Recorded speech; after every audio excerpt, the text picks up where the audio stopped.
Hello जय हिंद नमस्कार दोस्तों, आप सभी का स्वागत है आपके अपने YouTube channel online GK free classes में। आज की इस वीडियो में हम एसएससी एमटीएस 2024 के एग्ज़ाम के लिए जीके और जीएस का छठा मॉडल पेपर लेकर आए हैं। और इन 6 मॉडल पेपरों से पहले हम जीके और जीएस के 5 मॉडल पेपर पहले करवा चुके हैं। यदि अभी तक आपने इन 5 मॉडल पेपरों को नहीं देखा है तो इन 5 मॉडल पेपरों को आप प्लेलिस्ट के अंदर जाकर देख सकते हो।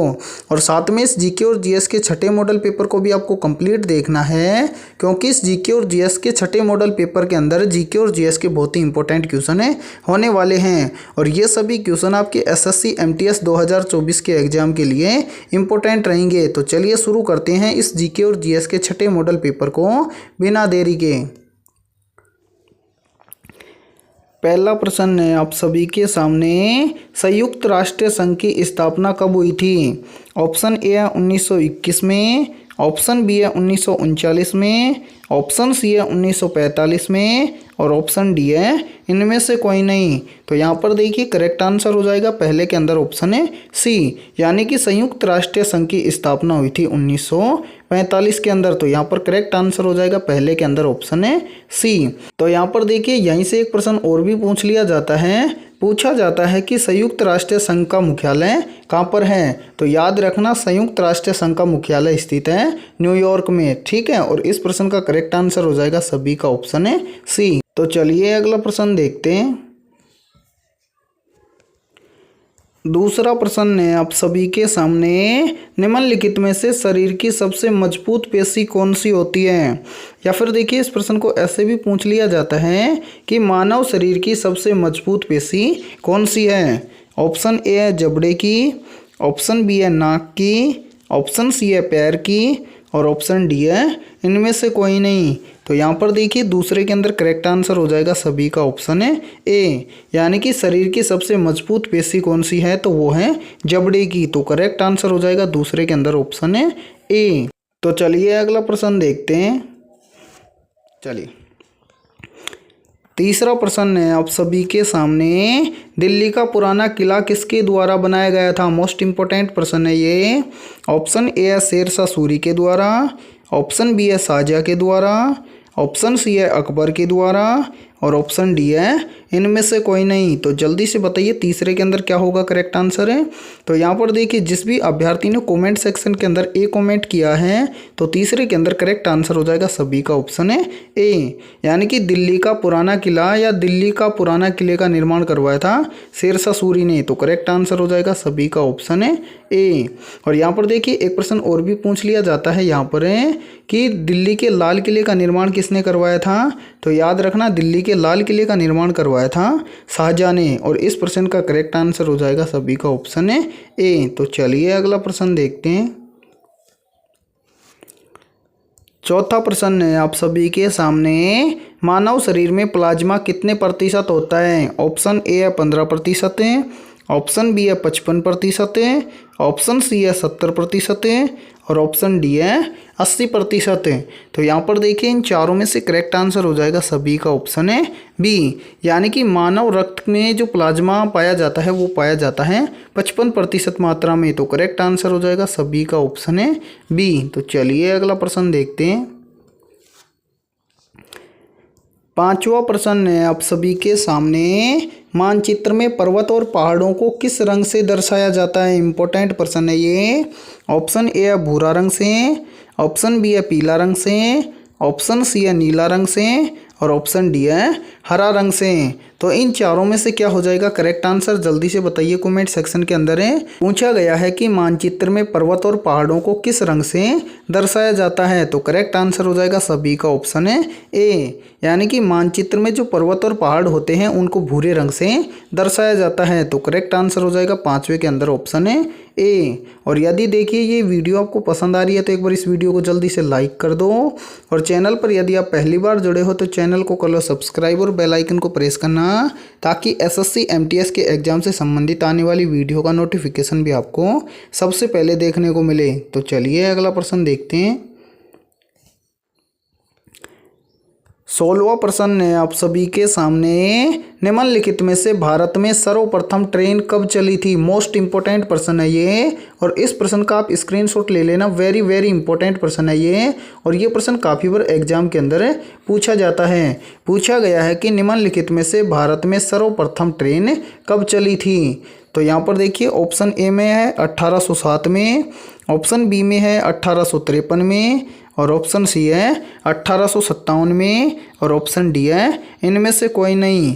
तो यहाँ पर देखिए, इन चारों में से करेक्ट आंसर हो जाएगा सभी का ऑप्शन है बी, यानी कि भारत में सर्वप्रथम जो ट्रेन चली थी वो चली थी 1853 में। तो करेक्ट आंसर हो जाएगा सभी का ऑप्शन है बी।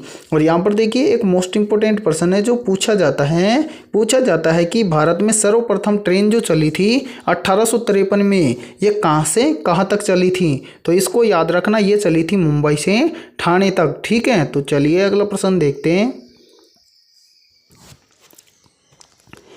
7वां प्रश्न है आप सभी के सामने, 1907 के कांग्रेस के सूरत अधिवेशन की अध्यक्षता किसने की थी। ऑप्शन ए है रास बिहारी घोष ने, ऑप्शन बी है डॉक्टर राजेंद्र प्रसाद ने, ऑप्शन सी है महात्मा गांधी ने, और ऑप्शन डी है इनमें से कोई नहीं।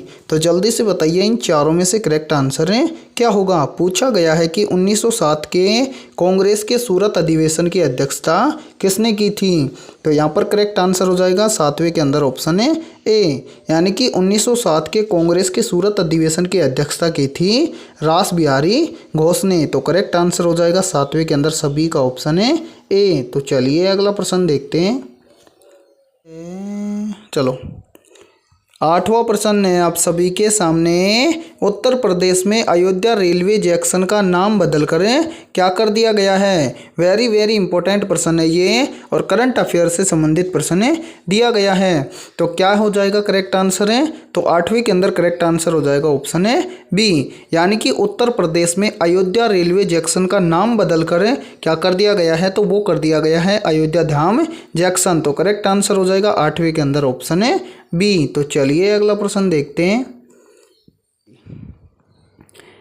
9वां प्रश्न है आप सभी के सामने, शेरे पंजाब या पंजाब केसरी किसका उपनाम है। वेरी वेरी इंपॉर्टेंट प्रश्न है ये। ऑप्शन ए है लाला लाजपत राय का, ऑप्शन बी है वल्लभ भाई पटेल का, ऑप्शन सी है जवाहरलाल नेहरू का, और ऑप्शन डी है भगत सिंह का। तो जल्दी से बताइए कमेंट सेक्शन के अंदर कि इस नोए के अंदर क्या हो जाएगा करेक्ट आंसर है। तो यहाँ पर देखिए, नोए प्रश्न के अंदर आपसे पूछा गया है कि शेरे पंजाब या पंजाब केसरी के उपनाम से किसे जाना जाता है या किसका उपनाम है। तो यहाँ पर हो जाएगा करेक्ट आंसर ऑप्शन है ए, यानी कि शेरे पंजाब या पंजाब केसरी किसका उपनाम है। तो ये है लाला लाजपत राय का। तो करेक्ट आंसर हो जाएगा नोए के अंदर ऑप्शन है ए। तो चलिए अगला प्रश्न देखते हैं। 10वां प्रश्न है आप सभी के सामने, निम्नलिखित में से आनंद मठ के लेखक कौन है। तो जल्दी से बताइए, इन चारों में से क्या हो जाएगा करेक्ट आंसर है। पूछा गया है कि निम्नलिखित में से आनंद मठ के लेखक कौन हैं। तो यहाँ पर करेक्ट आंसर हो जाएगा सभी का ऑप्शन है ए, यानी कि आनंद मठ के लेखक हैं बंकिम चंद्र चटर्जी। तो करेक्ट आंसर हो जाएगा 10वें के अंदर भी ऑप्शन है ए। तो चलिए अगला प्रश्न देखते हैं। 11वां प्रश्न है आप सभी के सामने, अंडमान निकोबार के नील द्वीप का नाम बदलकर क्या रखा गया है। ऑप्शन ए है शहीद द्वीप, ऑप्शन बी है हैवलॉक द्वीप, ऑप्शन सी है स्वराज द्वीप, और ऑप्शन डी है इनमें से कोई नहीं। तो यहाँ पर देखिए करेक्ट आंसर हो जाएगा सभी का ऑप्शन है ए, यानी कि अंडमान निकोबार के नील द्वीप का नाम बदलकर रखा गया है शहीद द्वीप। तो करेक्ट आंसर हो जाएगा 11वें के अंदर ऑप्शन है ए। और यदि ये वीडियो आपको पसंद आ रही है तो एक बार इस वीडियो को जल्दी से लाइक कर दो, और आपके जितने भी दोस्त एसएससी एमटीएस एग्जाम की तैयारी करते हैं तो उनके पास भी इस वीडियो को ज़्यादा से ज़्यादा शेयर करें। और वीडियो के एंड में आपको बताना है कि आपके 20 में से टोटल कितने क्वेश्चन सही होते हैं। तो चलिए अगला प्रश्न देखते हैं।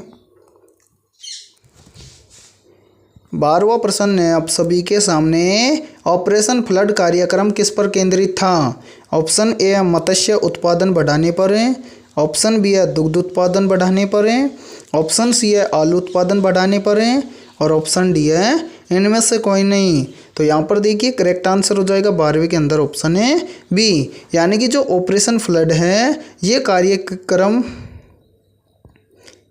तो यहाँ पर देखिए करेक्ट आंसर हो जाएगा सभी का ऑप्शन है बी, यानी कि ऑपरेशन फ्लड कार्यक्रम है ये दुग्ध उत्पादन बढ़ाने पर केंद्रित था। तो करेक्ट आंसर हो जाएगा 12वीं के अंदर ऑप्शन है बी। तो चलिए अगला प्रश्न देखते हैं। 13वां प्रश्न है आप सभी के सामने, हावड़ा से हुगली के मध्य प्रथम रेलगाड़ी कब चली थी? मोस्ट इंपोर्टेंट प्रश्न है ये। ऑप्शन ए है 1853 में, ऑप्शन बी है 1802 में, ऑप्शन सी है 1854 में और ऑप्शन डी है इनमें से कोई नहीं। तो यहाँ पर जल्दी से बताओ इन चारों में से करेक्ट आंसर है क्या हो जाएगा।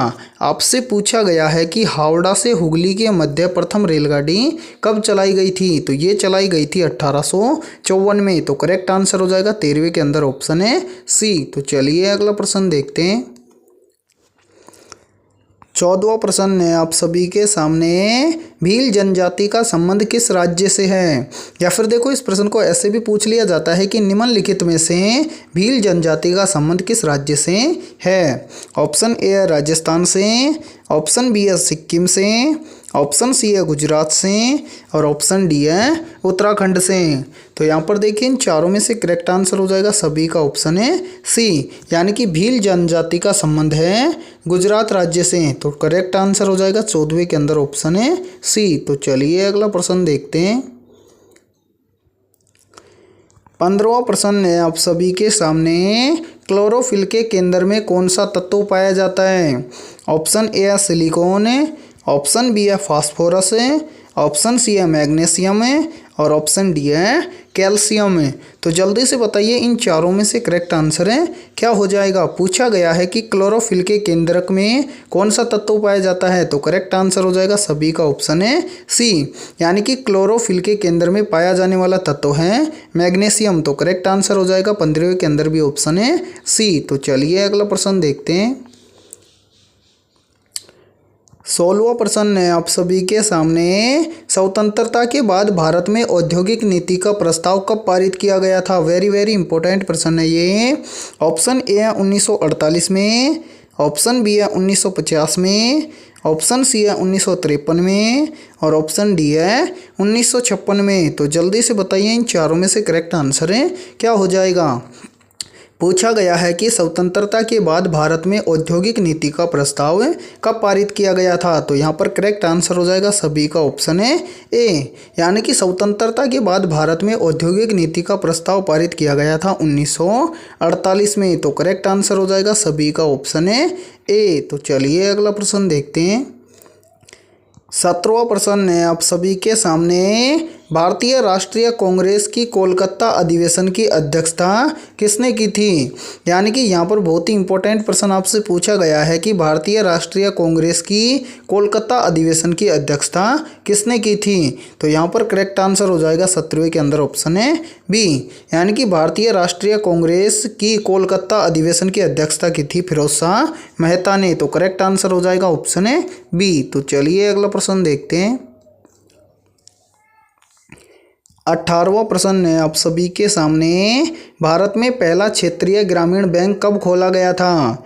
ऑप्शन ए है 2 अक्टूबर 1975 को, ऑप्शन बी है 31 जनवरी 1976 को, ऑप्शन सी है 28 फरवरी 1980 को और ऑप्शन डी है 4 अप्रैल 1981 को।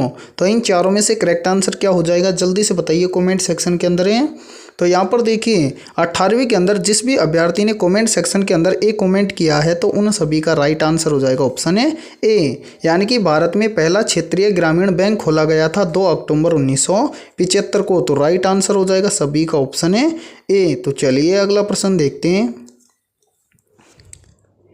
19वां प्रश्न है आप सभी के सामने, सतलुज नदी का उद्गम स्थल कहाँ पर है? मोस्ट इंपॉर्टेंट प्रश्न है ये। तो क्या होगा इसका करेक्ट आंसर है? तो 19वीं के अंदर करेक्ट आंसर हो जाएगा सभी का ऑप्शन है ए, यानी कि सतलुज नदी का उद्गम स्थल कहाँ पर है? तो ये है मानसरोवर झील तिब्बत में। ठीक है, तो 19वीं में हो जाएगा करेक्ट आंसर ऑप्शन है ए। तो चलिए अगला प्रश्न देखते हैं। चलिए 20वां प्रश्न है आप सभी के सामने, कावेरी नदी का उद्गम स्थल कौन सा है? तो यहाँ पर देखिए इन चारों में से करेक्ट आंसर हो जाएगा 20वें के अंदर ऑप्शन है सी, यानी कि कावेरी नदी का उद्गम स्थल कौन सा है? तो वो है कुर्ग, जो कहाँ पर स्थित है? कर्नाटक के अंदर। तो करेक्ट आंसर हो जाएगा 20वें के अंदर ऑप्शन है सी। तो आज के इस वीडियो में इतना ही। वीडियो पसंद आई है तो जल्दी से एक बार वीडियो को लाइक कर दो, और चैनल पर यदि आप पहली बार जुड़े हो और चैनल को अभी तक आपने सब्सक्राइब नहीं किया है तो जल्दी से चैनल को सब्सक्राइब कर लो, ताकि इस पर आने वाली हर वीडियो का नोटिफिकेशन आपको सबसे पहले देखने को मिले।